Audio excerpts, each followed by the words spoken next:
Bismillahirrahmanirrahim. Assalamu alaikum. This is Dr. Shagib Kazmi, and now we will continue our third lecture of Biochemistry 317. In the previous lecture, I hope you all listened to those lectures. So, in the previous lecture, we have discussed about some introduction of metabolism. Then, in the second lecture, we did discuss about the introduction of carbohydrates and its classifications, and especially the importance of glucose and its metabolism, and what are the basic pathways of metabolism for glucose especially. Now we will continue our lecture by the metabolism of glucose. The first step of metabolism of glucose, that is glycolysis. One of the most important reaction in the process of all metabolism process. Why it is one of the most important? Because this is the basic reaction that provide energy for all our reactions or our metabolic processes in our body. Without glycolysis, we cannot get any kind of energy. So what is glycolysis? इसके word से ही जो हमें समझ आ जाता है कि glycolysis का मतलब क्या है. ग्लाइको मीन्स ग्लूकोज सिंपल, और lysis mean break down simple. It is the break down of glucose. This is a summary of glycolysis that we are going to discuss here. We have total 10 steps of reactions.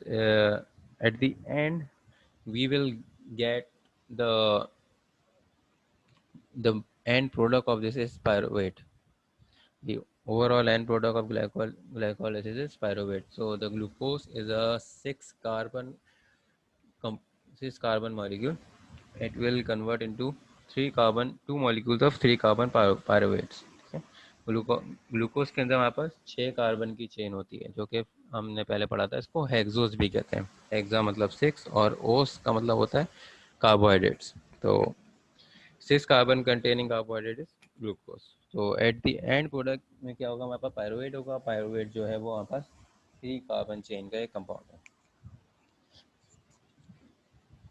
जो असल मकसद है glycolysis का हमारे पास वो है production of energy.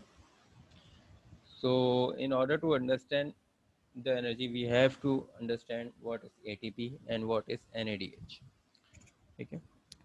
दो चीज़ होती है हमारे पास ना. फॉर एग्जांपल दो मॉलिक्यूल्स होते हैं. एक होता है हमारे पास ATP और एक होता है NADH. ATP बेसिकली जो है एक एनर्जी करेंसी है, जो कि मैंने फर्स्ट लेक्चर में इसके थोड़े बहुत बताया था कि सेलुलर रेस्पायरेशन में किस तरह से जो है ATP ADP में कन्वर्ट होता है. ATP ADP साइकिल थी. तो ATP बेसिकली जो एनर्जी करेंसी है किसी भी रिएक्शन के लिए या फिर किसी भी मेटाबॉलिक प्रोसेस के लिए जहाँ पे हमें एनर्जी की रिक्वायरमेंट होती है, वहाँ पर ATP कंज्यूम होता है. टोटल ये जो है हमारे पास 10 स्टेप का रिएक्शन है. इसमें जो है 6 कार्बन कंटेनिंग ग्लूकोज कन्वर्ट होगा two molecule of 3 carbon containing pyruvate में. इस प्रोसेस में जो है ऑक्सीडेशन रिएक्शंस होते हैं, जिसकी वजह से जो है हमारे पास 2 NADH के मॉलिक्यूल भी बन जाते हैं. What is NADH? NADH भी जो है एक तरह से एनर्जी करेंसी ही है, क्योंकि NADH जो है आगे जाके वो ATP जनरेट करने में हेल्प करता है. एंड NADH भी जो है आगे जाके वो ATP ही जनरेट करेगा. इस पूरे रिएक्शन के अंदर भी जो है हमें एनर्जी यूटिलाइज होती है, क्योंकि बगैर एनर्जी के कोई भी रिएक्शन नहीं हो सकता. तो इस पूरे रिएक्शन के अंदर हमारे पास 2 ATP मॉलिक्यूल्स यूटिलाइज होते हैं, और एट द एंड जो है 4 ATP मॉलिक्यूल जनरेट होते हैं. तो हमें जो प्रॉफिट होता है ATP मॉलिक्यूल्स का, वो 2 ATP का होता है. ठीक है. टोटल 2 यूटिलाइज हैं और 4 प्रोड्यूस हुए हैं, तो हमें 2 का प्रॉफिट होता है. So let discuss some introduction of ATP and NADH. What is ATP? ATP is adenosine triphosphate. Adenosine basically जो है एक न्यूक्लियोटाइड बेस है. उसके साथ 3 फॉस्फेट के मॉलिक्यूल अटैच होते हैं, और उसके अंदर एक राइबोस शुगर भी होती है. ठीक है. तो ATP के अंदर क्या क्या चीज़ होती है? एक एडिनोसिन होता है, एक राइबोस शुगर होती है, और 3 फॉस्फेट के मॉलिक्यूल होते हैं. Is a energy carrier molecule and act as energy currency of the cell, transferring free energy drive from substances of higher potential to those of lower energy potentials. ठीक है. तो ATP क्या करता है कि ट्रांसफ़र करता है फ्री एनर्जी को from higher energy potential to lower energy potential. इसका मतलब है जो असल एनर्जी जो सेव होती है वो कोवलेंट बॉन्ड्स के अंदर सेव होती है। फॉर एग्जांपल ग्लूकोज मॉलिक्यूल, इसके अंदर बहुत सारे कोवलेंट बॉन्ड हैं, ठीक है।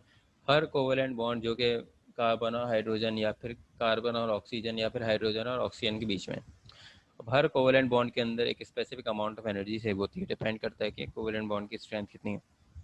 एटीपी क्या करता है, उस एनर्जी को एक्सट्रैक्ट आउट करके जो है दूसरे मॉलिक्यूल्स की प्रिपरेशन में, क्या दूसरे मॉलिक्यूल्स को आपस में बाइंड करने में जो कोवेलेंट बॉन्ड बन रहा है उनमें जो एनर्जी की रिक्वायरमेंट है वो वहाँ पर उसको ट्रांसफ़र करता है।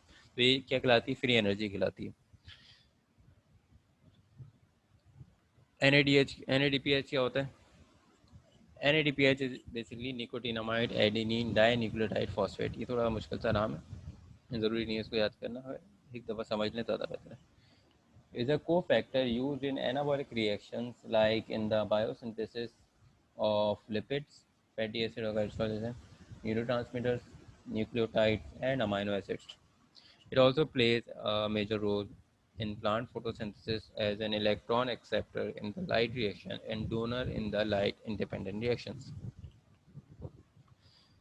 NADH जो है बेसिकली उसके पास होता है एक हाइड्रोजन आइन।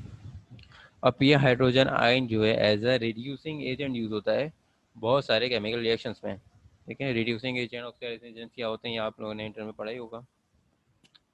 तो जहाँ पर भी किसी मॉलिक्यूल के अंदर एडिशन ऑफ हाइड्रोजन होता है वो फॉर एग्जांपल वो रिडक्शन कहलाती है, और ठीक है वो रिडक्शन रिएक्शन कहलाता है। दो जो मॉलिक्यूल कहलाता है वो रिड्यूसिंग एजेंट कहलाता है।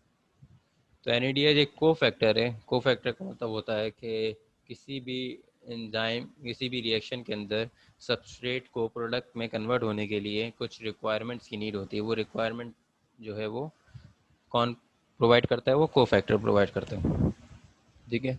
तो NADH जो है हमारे पास लिपिड्स की बायोसिंथेसिस में यूज होता है, दूसरे डिफरेंट न्यूरोट्रांसमीटर्स की और दूसरे न्यूक्लियोटाइड्स वगैरह और अमाइनो एसिड्स की बायोसिंथेसिस में NADH यूज होता है। और इसके अलावा प्लांट में भी जो है ये फोटोसिंथेसिस वगैरह में यूज होता है। So in the process of glycolysis and Krebs cycle or citric acid cycle that we will discuss in our further lectures, we will get the production of ATP and NADPH.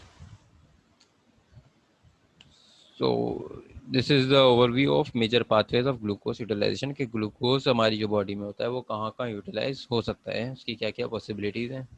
Glucose जो है हमारे पास सबसे पहले हम देख लेते हैं इसका स्टोरेज। इसका स्टोरेज होता है in the form of glycogen, starch और सक्रोस में। इसके अलावा सिंथेसिस ऑफ स्ट्रक्चर पॉलीमर्स, कुछ स्ट्रक्चर पॉलीमर्स की रिक्वायरमेंट होती है ग्लूकोज में सिंथेसाइज होता है। सेल वॉल पॉलीसेकेराइड की बेसिकली प्लांट की बात होती है कि प्लांट के अंदर जो है स्ट्रक्चर सेल वॉल वाला बना, और एक्स्ट्रा सेलुलर मैट्रिक्स जो साइटोप्लाज्म या साइटोप्लाज्म के बाहर सेल के बाहर जितना मैट्रिक्स होता है उसके प्रिपरेशन में यूज़ होता है। इसके अलावा ग्लूकोज को हम दो तरह से ऑक्सीडाइज कर लेते हैं। जैसे मैंने बताया था ग्लाइकोलिसिस भी एक ऑक्सीडेशन प्रोसेस है। तो एक तो ग्लाइकोलिसिस है ऑक्सीडेशन, और दूसरा ऑक्सीडेशन प्रोसेस होता है पेंटोस फॉस्फेट पाथवे, PPPB कहलाते हैं, और इसका दूसरा नाम होता है HMP शंट, ठीक है। इसके बारे में हम डिटेल में आगे पढ़ेंगे। जब हम इसको ग्लाइकोलिसिस के थ्रू ऑक्सीडाइज कराते हैं तो हमारे पास जो एंड प्रोडक्ट आता है पायरुवेट आता है, और जब पेंटोस फॉस्फेट पाथवे के थ्रू ऑक्सीडाइज कराते हैं तो उसमें हमारे पास एंड प्रोडक्ट आता है राइबोस 5 फॉस्फेट, ठीक है। अब राइबोस 5 फॉस्फेट के अलग काम होते हैं, ये भी हम आगे देख लेंगे। So let's start glycolysis. Glycolysis is carried out by nearly every living cell within the cytosol of eukaryotes. ये सिर्फ ह्यूमन बॉडीज में नहीं होता, हर लिविंग सेल को सरवाइव करने के लिए एनर्जी की रिक्वायरमेंट है, वो एनर्जी की रिक्वायरमेंट ग्लाइकोलिसिस के थ्रू होती है। यूकैरियोट्स जितने भी होते हैं उन तकरीबन उन सब में जो है ग्लाइकोलिसिस होती है।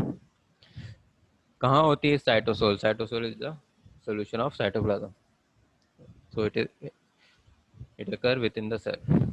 It is a catabolic process, ठीक है। हमने डिटेल पढ़ी थी कैटाबॉलिक क्या होते हैं और एनाबॉलिक प्रोसेस क्या होते हैं। Catabolic is the break down of molecules, ठीक है। तो इसमें हम ग्लूकोज को ब्रेक डाउन कर रहे हैं, तो ये कैटाबॉलिक प्रोसेस है and it releases energy stored in covalent bond. जैसे कि मैंने अभी आपको बताया ग्लाइकोलाइसिस ग्लूकोज के जो कोवेलेंट बॉन्ड में जो एनर्जी स्टोर होती है उसको रिलीज करता है in the form of ATP.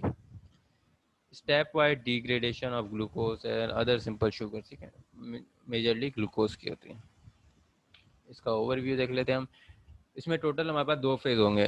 Total 10 reactions हैं और 10 रिएक्शंस के 2 फेजेस हैं। पहला फेज होता है एनर्जी इन्वेस्टमेंट का, दूसरा फेज होता है एनर्जी पे ऑफ का। इसका मतलब क्या है? एनर्जी इन्वेस्टमेंट में हम बेसिकली एटीपी को कंज्यूम कर रहे हैं, तो हमारे पास एनर्जी हम इन्वेस्ट कर रहे हैं, ठीक है।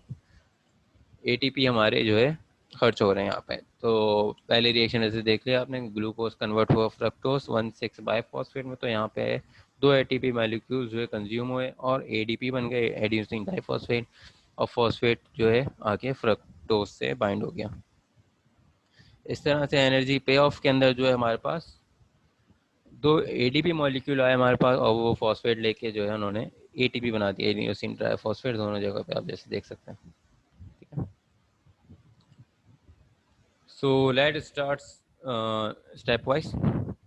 So this is the first step, reaction 1, that is phosphorylation. ये है हमारे पास रिंग स्ट्रक्चर ऑफ ग्लूकोज, ठीक है। स्ट्रक्चर देख के परेशान नहीं होना, ये बहुत ही सिंपल सा स्ट्रक्चर है। सिंपल कार्बन की चेन है, उसके जो है दोनों साइड पे हाइड्रोजन और OH बना हुआ है, ठीक है, और bonded with oxygen. So what is phosphorylation? Whenever there is involvement of phosphate or addition of phosphate, you can say, then the process is called phosphorylation. यहाँ पर एक हमारे पास सिंपल ग्लूकोज मॉलिक्यूल था जो कि कन्वर्ट हो गया ग्लूकोज 6 फॉस्फेट, ठीक है। 6 का मतलब कार्बन नंबर 6, जो कि ये वाला कार्बन है, ये वाला कार्बन है, आपको माउस नज़र आ रहा हो, इस कार्बन के ऊपर जो है इसमें नंबर लिखा हुआ है, इसके साथ हमारे पास एक फॉस्फेट का आइन बाइंड हो जाएगा, तो ये हो गया ग्लूकोज 6 फॉस्फेट। हर रिएक्शन के अंदर जो है कोई ना कोई एंजाइम इन्वॉल्व होगा, इनके एंजाइम के थ्रू ही रिएक्शन होते हैं बॉडी में, उसके बगैर नहीं होते। अब एंजाइम के नाम जो है वो याद करना बड़ा आसान है, अगर हमें उसका बेसिक कॉन्सेप्ट पता चल जाए कि किस बेस पे एंजाइम का नाम होता है। एंजाइम का नाम बेसिकली उसके सबस्ट्रेट के ऊपर डिपेंड करता है। तो यहाँ पर ग्लूकोज जो है ये सबस्ट्रेट है और ग्लूकोज 6 फॉस्फेट जो है यहाँ पर प्रोडक्ट है। यहाँ पे एंजाइम का नाम क्या है? हेक्सोकाइनेज, ठीक है। हेक्सो मतलब 6 कार्बन वाला, 6 कार्बन की चेन, ठीक है। तो हेक्सोस, जो कि हम ग्लूकोज को हेक्सोस भी कहते हैं, तो हेक्सोस से निकला है हेक्सो। काइनेज क्या होते हैं? Kinase are all the enzyme that catalyzes the phosphorylation of molecule using ATP. So whenever there is an involvement of ATP or phosphorylation, then the only then there is a class of enzyme that is responsible for these reactions, and this is class of enzyme is kinase. So hexokinase is one of the example of kinase enzyme, ठीक है। तो क्योंकि यहाँ पे हमारे पास molecule hexose use हो रहा है तो हम हेक्सोकाइनेस यूज़ करेंगे। इसके अलावा हमारे पास एक और यहाँ पे कंडीशन है, यहाँ पे मैग्नीशियम की प्रेजेंस भी ज़रूरी होती है इस रिएक्शन में। तो ये कुछ पॉइंट्स है जो कि याद रखने वाले हैं। Phosphorylation of glucose glycolysis take place in the cytosol of cell. Glucose enters the glycolysis pathway by the conversion to glucose 6-phosphate. Initially, there is energy input corresponding to cleavage of two phosphate bond of ATP. ठीक है। तो यहाँ पर जो है हमारे पास ATP आया और ATP ने अपना एक फॉस्फेट लूज किया और वो फॉस्फेट जो है ग्लूकोज ने लेके 6 कार्बन 6 पे अटैच कर दिया और ग्लूकोज 6 फॉस्फेट बना दिया और वो ATP कन्वर्ट हो गया ADP में, एडिनोसिन डाइफॉस्फेट, ठीक है। The reaction involves nucleophilic attack of the C6 hydroxyl O of glucose on phosphate of the terminal phosphate of ATP. ATP binds to the enzyme as a complex with magnesium, ठीक है। अब यहाँ पर detail बताइए कि यहाँ पर magnesium की रिक्वायरमेंट क्यों है, क्यों यहाँ पे मैग्नीशियम रिक्वायर है? कि जो एंजाइम है हमारे पास काइनेज, इस काइनेज की रिक्वायरमेंट होती है कि जब तक एटीपी जो है वो मैग्नीशियम के साथ कॉम्प्लेक्स होकर बाइंड नहीं होगा तो वो रिएक्शन प्रोसीड नहीं करेगा, ठीक है। ये स्ट्रक्चर है हमारे पास एटीपी का, ये 3 फॉस्फेट मॉलिक्यूल अटैच्ड हैं with ribose sugar, then it connected to adenine. ये पूरा हमारे पास एटीपी का स्ट्रक्चर है। जब एटीपी का कॉम्प्लेक्स बनता है मैग्नीशियम के साथ, फिर वो जाके जो है एंजाइम के ऊपर बाइंड हो जाता है, ठीक है। फिर हमारे पास ग्लूकोज आता है, और फिर ग्लूकोज फिर जो है एंजाइम एंजाइम क्या करता है, वो एक फॉस्फेट मॉलिक्यूल एटीपी से डिटैच करके ग्लूकोज में अटैच कर देता है, ठीक है। ग्लूकोज में जो है हाइड्रोक्सिल जो OH होता है, यहाँ पर ऐसे हम देख सकते हैं, ये वाला जो OH है, इस OH का हाइड्रोजन हट जाता है और यहाँ पे आके फॉस्फेट लग जाता है, ठीक है। Now reaction number 2 is isomerization, conversion of glucose 6 phosphate to fructose 6 phosphate. In this reaction there isn't any addition of any molecule nor any removal, only conversion of one isomer to another isomer, okay. So that's why this reaction is called isomerization. अब यहाँ पर simple aldehyde एक compound जो है convert होता है एक ketonic compound में, ठीक है। हमने पहले पढ़ा था कि जो एल्डिहाइड एक फॉर्म होती है कार्बोहाइड्रेट, सिक्स कार्बन वाले कार्बोहाइड्रेट ग्लूकोज कहलाती है, और इसी की जो है ग्लूकोज की अगर कीटोनिक फॉर्म होगी तो वो जो है फ्रक्टोज कहलाएगी, ठीक है। फ्रक्टोज के अंदर जो रिंग होता है वह हमारे पास वो 5 मेंबर्ड रिंग होता है। ग्लूकोज के अंदर हमारे पास टोटल 6 मेंबर रिंग था, इसके अंदर 5 कार्बन थे और एक ऑक्सीजन था और एक कार्बन बाहर था। फ्रक्टोज के अंदर इसी तरह जो हमारे पास 4 कार्बन होते हैं, एक ऑक्सीजन होता है और इसके अलावा 2 कार्बन बाहर होते हैं, ठीक है। ये जो है स्ट्रक्चर है सिंपल कीटोस का, कीटोस और फ्रक्टोज भी कह सकते हैं इसको, क्योंकि अब यहाँ पर एल्डिहाइड था, ये ग्लूकोज, तो इसमें कार्बन के साथ कार्बोनाइल ग्रुप जो है वो सबसे चेन के एंड में था या स्टार्ट में था, और इसी तरह यहाँ पर बीच में होता है। सो आइसोमराइजेशन का जो प्रोसेस होता है वो जो है हमेशा रिवर्सिबल होता है। तो ये जो एरोज हैं, जैसे हमने पहले पढ़ा था, ये सिर्फ यूनी डायरेक्शनल था, मतलब ये स्टेट सिर्फ ग्लूकोज से ग्लूकोज सिक्स फॉस्फेट का होता है, ये रिवर्स में नहीं जाता reaction. But isomerization can also be run in reverse, ठीक है। तो ये रिवर्सिबल रिएक्शन है, इसलिए इसको इस एरो से इंडिकेट किया गया है। यहाँ पर भी मैग्नीशियम की रिक्वायरमेंट होती है, और यहाँ जो एंजाइम होता है फॉस्फोहेक्सोस आइसोमरेज एंजाइम होता है। What is phosphohexose? Phosphohexose is the hexose molecules that is attached with a phosphate ion, ठीक है। तो ये हमारे पास फॉस्फेट आयन है जो कि एक हेक्सोस, जैसे कि ग्लूकोज है, ग्लूकोज को हेक्सोस भी कहते हैं, तो फॉस्फोहेक्सोस ये होता है। और आइसोमरेज का काम क्या होता है? An enzyme that catalyses the transformation of compounds into their positional isomers, ठीक है। पोजिशनल आइसोमर्स का मतलब क्या है कि एक सिंपल एक मॉलिक्यूल की, एक कंपाउंड की जो है पोजीशन चेंज हो रही है, ऑक्सीजन जो है इधर से इधर आ गया बस। In the case of sugar, this usually involves the interconversion of aldose into ketose और vice versa, ठीक है। या तो एल्डोस कीटोस में होगा या कीटोस एल्डोस में कन्वर्ट हो जाएगा। जब भी जब भी इस तरह का कोई रिएक्शन होगा आइसोमराइजेशन का, तो हमारे पास जो एंजाइम होगा वो आइसोमरेज यूज होगा। तो आइसोमरेज की फैमिली का एक एंजाइम है हमारे पास फॉस्फोहेक्सो आइसोमरेज, जो इस रिएक्शन में इन्वॉल्व है। Now the reaction number 3, reaction number 3 is again phosphorylation, ठीक है।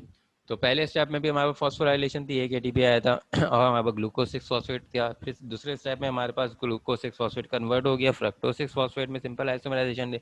अब थर्ड स्टेप में हमारे पास सेम जो है वैसा ही रिएक्शन होगा जैसे पहले स्टेप में हुआ था। एक एटीपी का मॉलिक्यूल आएगा और वो अपना फॉस्फेट लूज करके एडीपी बन जाएगा, और इसी तरह फॉस्फेट बाइंड हो जाएगा फ्रक्टोज 6 फॉस्फेट से। अब हमारे पास फॉस्फेट के 2 मॉलिक्यूल अटैच हो गए फ्रक्टोज से, एक कार्बन नंबर 1 पे और एक कार्बन नंबर 6 पे। तो अब जो मॉलिक्यूल बचेगा उसको हम कहेंगे फ्रक्टोज 1,6 बाईफॉस्फेट, ठीक है। बेस फॉस्फेट भी कह सकते हैं। बेस का मतलब है यहाँ पर 2 मॉलिक्यूल हो गए फॉस्फेट के, 1,6 जो है कार्बन की पोजीशन है, एक कार्बन नंबर 1 पर है, कार्बन नंबर 6 पर है। यहाँ पर जो एंजाइम हमारे पास यूज हो रहा है वो है फॉस्फोफ्रक्टोकाइनेज, इसको PFK1 भी कहते हैं, ओके। काइनेस क्यों? क्योंकि यहाँ पे फॉस्फेट की इन्वॉल्वमेंट है, इसलिए काइनेस फैमिली का होगा। What is phosphofructose? Phosphofructose is the fructose compound in which one phosphate is attached to the carbon number 6, ठीक है। This is phosphofructose. तो ये सबस्ट्रेट का नाम आ गया फॉस्फोफ्रक्टो, और काइनेज इसकी फैमिली का नाम आ गया, तो ये हो गया फॉस्फोफ्रक्टो 1 PFK1।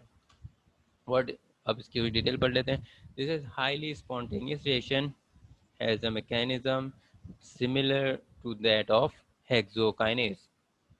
ये बहुत ही स्पॉन्टेनियस रिएक्शन है ये, और इसका जो जाहिर है ये काइनेज एंजाइम ही है, तो इसका जो मैकेनिज्म है वो सेम है as hexokinase. Phosphofructokinase reaction is a rate limiting step of glycolysis. The enzyme is highly regulated. इसका क्या मतलब है रेट लिमिटिंग स्टेप का? इसका डेफिनेशन मिलता है इन chemical kinetics the overall rate of reaction is often approximately determined by the slowest step known as the rate determining step or rate limiting step. So if we have to consider the overall rate of reaction, so the whole glycolysis is the reactions of 10 steps. So there are 10 different reactions that are involved in the whole glycolysis. But if we consider the whole rate of reaction of the whole glycolysis, then we will pick the slowest step. So the slowest step determine the rate of reaction of whole process. So this is the slowest step of this metabolic process. तो इसलिए जो हम इसको rate limiting step कहेंगे क्योंकि ये इस step की बेस पर जो है हम पूरे ग्लाइकोलिसिस का जो रेट ऑफ रिएक्शन है उसको कंसिडर करते हैं. Now step number 4 is cleavage.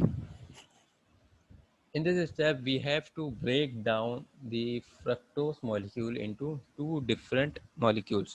ठीक है, फ्रक्टोज जो यहाँ पास 6 कार्बन मॉलिक्यूल है, 6 कार्बन चेन है, इसको हम अब ब्रेक डाउन कर देंगे 3 कार्बन्स में, 2 मॉलिक्यूल्स में 3 कार्बन्स के. ठीक है, अब इसमें जो हमारे पास एंड प्रोडक्ट, इसमें जो प्रोडक्ट्स होंगे fructose 1,6 biphosphate will convert into two molecule, that is dihydroxy acetone phosphate plus glyceraldehyde 3 phosphate. ठीक है, 2 फॉस्फेट मॉलिक्यूल से दोनों मॉलिक्यूल के साथ एक एक फॉस्फेट जाके बाइंड होगा. अब क्योंकि ये जो है कैटाबॉलिक रिएक्शन है, इसके अंदर हम जो है ब्रेक डाउन कर रहे हैं 2 मॉलिक्यूल का, तो इसके अंदर जो एंजाइम यूज होगा वो एल्डोलेस होगा. एल्डोलेस क्यों कहते हैं इसको? क्योंकि ये जो रिएक्शन कहलाता है, ये आप लोगों ने ऑर्गेनिक केमिस्ट्री में पढ़ा होगा, एल्डोल रिएक्शन. तो ये एल्डोल रिएक्शन की या फिर एल्डोल कंडेंसेशन भी कहलाता है, ये एल्डोल कंडेंसेशन आपने ऑर्गेनिक केमिस्ट्री में पढ़ा होगा. तो ये उसकी एक एग्जांपल है. Aldolase catalyses fructose 1,6 biphosphate into dihydroxy acetone phosphate plus glyceraldehyde 3 phosphate. The reaction is aldol cleavage. इसको एल्डोल क्लीवेज भी कहते हैं इस रिएक्शन को. अगर आपके पास पेपर में सवाल है कि what is aldol cleavage reaction, तो आपको ये वाला रिएक्शन बताना है. Reaction number 4 of glycolysis in which fructose 1,6 biphosphate convert into 2 molecules of 3 carbon, that is dihydroxyacetone and glyceraldehyde 3 phosphate, and the enzyme involved in this reaction is aldolase. जब भी हम reaction की बात करेंगे तो लाजमी है कि हमें एंजाइम की बात करनी है. ठीक है, एंजाइम के बगैर कोई भी रिएक्शन कंप्लीट नहीं है. तो पेपर में भी जब आप किसी भी रिएक्शन के बारे में लिखेंगे तो लाजमी आपने एंजाइम को भी मेंशन करना है. तो what is dihydroxy acetone phosphate? हम इसको डाइहाइड्रोक्सी क्यों कह रहे हैं कि इसके अंदर 2 OH के मॉलिक्यूल है, एक कार्बन नंबर 1 के ऊपर, एक है कार्बन नंबर 3 के ऊपर. एसीटोन क्यों है? क्योंकि ये कीटोन है. कीटोन 3 कार्बन वाले कीटोन को हमेशा एसीटोन कहते हैं. फॉस्फेट क्यों है? क्योंकि इसके अंदर एक फॉस्फेट अटैच है. इसी तरह what is glyceraldehyde? We have discussed in our second lecture of carbohydrates what are glyceride. Glyceraldehyde are the simplest form of carbohydrate that contain 3 carbon chain. तो ग्लिसरल्डिहाइड के साथ कार्बन नंबर 1, 2 और 3 है ये उसके. और ये जो 4, 5, 6 लिखा हुआ है ये फ्रक्टोज का लिखा हुआ है. इसकी जो चेन है 1, 2, 3 ये है. अब उसमें कार्बन नंबर 1 के ऊपर जो है एल्डिहाइड ग्रुप है, तो इसलिए ग्लिसरल्डिहाइड है. और कार्बन नंबर 3 के पास हमारा फॉस्फेट अटैच है, तो ये ग्लिसरल्डिहाइड 3 फॉस्फेट हो गया. ठीक है, एल्डोलेस कैटालाइजेस यही रिएक्शन को दोबारा से डिटेल में बताया गया कि ये फ्रक्टोज हमारे पास, ये जो ब्लू वाला पार्ट है उससे जो हमारे पास डाइहाइड्रोक्सी एसीटोन बन गया, और जो ब्लैक वाला पार्ट है उससे जो हमारे पास ग्लिसरल्डिहाइड 3 फॉस्फेट बन गया. ये 2 मॉलिक्यूल आपस के अंदर आइसोमर्स हैं. जिस तरह फ्रक्टोस और ग्लूकोज के अंदर जो है एल्डिहाइड और कीटोन का फर्क है, इसी तरह डाइहाइड्रो एसीटोन और ग्लिसरल्डिहाइड के अंदर भी एल्डिहाइड और कीटोन का फर्क है. ठीक है, तो ये दोनों मॉलिक्यूल भी आपस में आइसोमर है. Now what is the reaction 5? In the reaction 5 we have again isomerization. ठीक है, हम दोबारा से रिव्यू कर लेते हैं एक दफ़ा.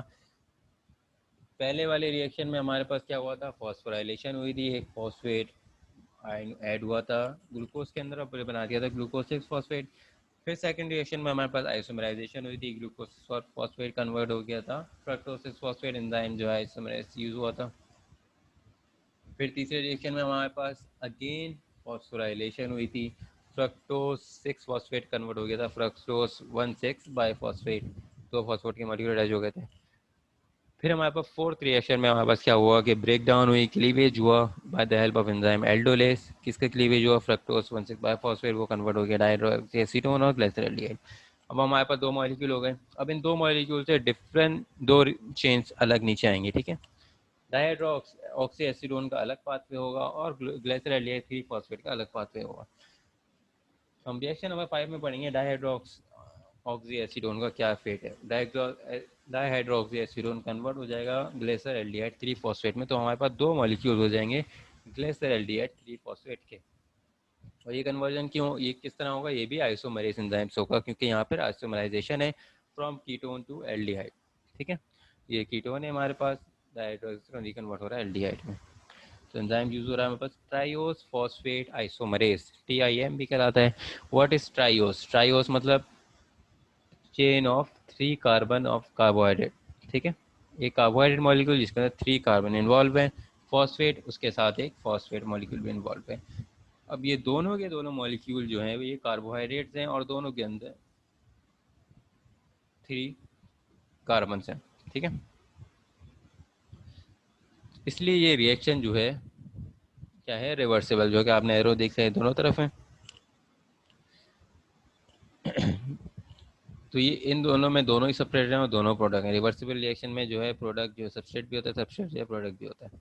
तो जो ट्राइओस जो है वो इसी हमने यूज़ किया है नाम, वो दोनों के लिए यूज़ किया है, ठीक है। तो ट्राइओस फॉस्फेट आइसोमरेज, तो isomerization of any triose carbohydrate.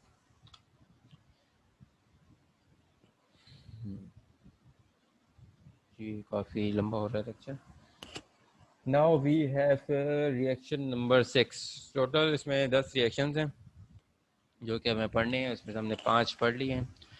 तो रिएक्शन नंबर 6 में ऑक्सीडेशन होगी। अब ऑक्सीडेशन का फेज स्टार्ट हो रहा है। इस जो हमने हमारे पास फेज 1 था जहाँ पे हमारे पास एनर्जी की यूटिलाइजेशन थी, एनर्जी की कंजप्शन थी, यहाँ पे हमारी ATP कंज्यूम हुए थे, वो फेज ख़त्म हो गया। अब फेज रिएक्शन नंबर 6 से हमारे पास फेज नंबर 2 स्टार्ट हो जाएगा, जो कि जिसमें हम प्रोडक्शन ऑफ एनर्जी होगी, जहाँ पे हमें मॉलिक्यूल जो है गेन होंगे, ATP के मॉलिक्यूल गेन होंगे और NADH के मॉलिक्यूल गेन होंगे, जो कि बाद में आके ATP कन्वर्ट हो जाते हैं। तो हमारे पास जो है दूसरा वाला फेज स्टार्ट हो गया। अब इंशाल्लाह ये दूसरा फेज हम जो है सेकंड लेक्चर में कंटिन्यू करेंगे। So this is it from the first lecture. Okay.